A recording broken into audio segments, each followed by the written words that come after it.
নমস্কার বন্ধুরা, আমি কিংশুক মজুমদার। আজ আমি আপনাদের কাছে নিয়ে এসেছি প্রখ্যাত প্রাবন্ধিক শ্রী নির্বেদ রায়ের লেখা ভাস্কো দা গামার ভারত বইটির পাঠ্যপ্রতিক্রিয়া। প্রবন্ধকার শ্রী নির্বেদ রায়ের গবেষণাধর্মী একটি বই এই ভাস্কো দা গামার ভারত। ভাস্কো দা গামার ভারত অভিযানে সাফল্য পৃথিবীর ইতিহাসের মোড় ঘুরিয়ে দিয়েছিল। সমুদ্রপথে বাণিজ্যের এক নতুন দিগন্ত খুলে গিয়েছিল। পর্তুগাল থেকে গামার আগে ভারত অভিযানের প্রেক্ষাপট রচনা হয়েছিল অনেক আগেই। প্রথম জনের তৃতীয় সন্তান প্রিন্স হেনরি, বার্থেলেমিউ দিয়াজ, আলভারেজ ক্রাবেল এরা সমুদ্রপথে ভারত অভিযানের চেষ্টা চালিয়েছিলেন, কিন্তু সফল হননি। পর্তুগালের অর্থনীতিতে ভাস্কো দা গামার ভূমিকা অনস্বীকার্য। 1498 সালের 20 মে কালিকটের কাছে ভাস্কো দা গামা যেদিন তার নৌবহরে নোঙর নামালেন, সেই দিন থেকে শুরু হলো গামা যুগ। কালিকটের জীবনযাত্রা, সেখানকার রাজার সাথে বাণিজ্য নিয়ে চুক্তি কাহিনী আকারে অসাধারণভাবে বর্ণনা করেছেন প্রাবন্ধিক নির্বেদ রায়।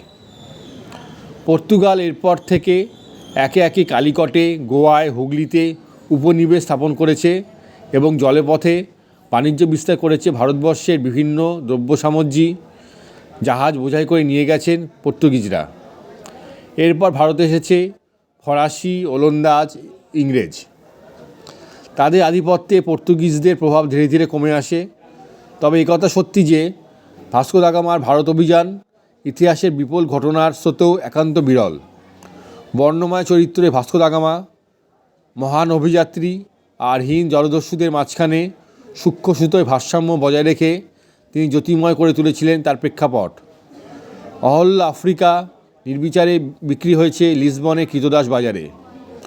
প্রবল আসক্তির যুগে তার গর্ভে ধীরে ধীরে সঞ্চারিত হয়েছিল আধুনিক সভ্যতার ভ্রূণ।